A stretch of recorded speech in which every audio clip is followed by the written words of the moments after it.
J'avais des dizaines de sujets qui me passionnaient et dont j'avais envie de vous parler, et ça a été vraiment une vraie question pour moi de choisir. Alors du coup, je me suis posé une question.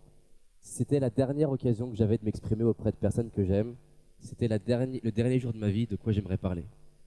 Aujourd'hui, j'aimerais vous parler du pouvoir des rêves et trois découvertes que j'ai faites à ce sujet. La première question que j'aimerais savoir, c'est qui ici a un rêve? Levez la main.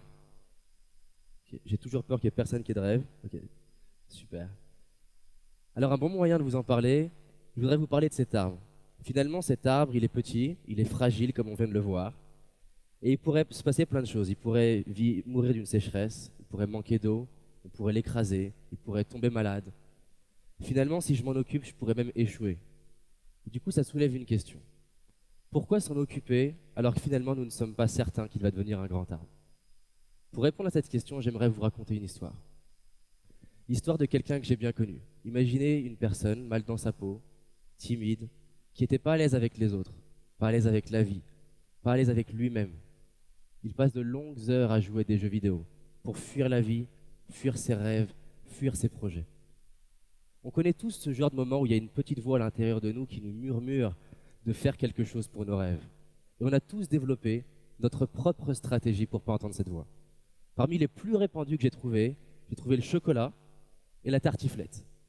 Alors je sais pas vous, mais quand j'ai le ventre rempli d'une bonne grosse tartiflette, que je suis assis sur mon canapé, là c'est clair, j'entends pas la petite voix qui me dit tu devrais faire ça pour tes rêves. Alors pour en revenir à cette personne, secrètement il avait des rêves. Il rêvait d'être plus confiant, il rêvait d'être plus à l'aise, il rêvait de pouvoir se créer une vie stimulante et une vie sur mesure. Son problème, c'était pas de ne pas savoir comment faire.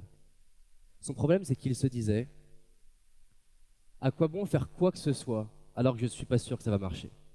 Il avait tellement peur de l'échec, tellement peur de ne pas réussir, qu'il ne faisait rien.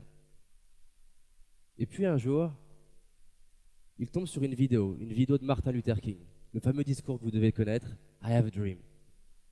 Cette vidéo lui met des frissons dans le dos et lui fait prendre une décision. La décision de se créer une vie extraordinaire, à ses yeux en tout cas. Et il fait une première découverte. Et pour vous expliquer cette première découverte, je voudrais en revenir à cet arbre. Effectivement, pourquoi s'en occuper de cet arbre alors que nous ne sommes pas certains qu'il va devenir un jour un grand arbre? C'est vrai, nous n'avons aucune garantie, j'en ai aucune garantie que je vais réussir à m'occuper de cet arbre.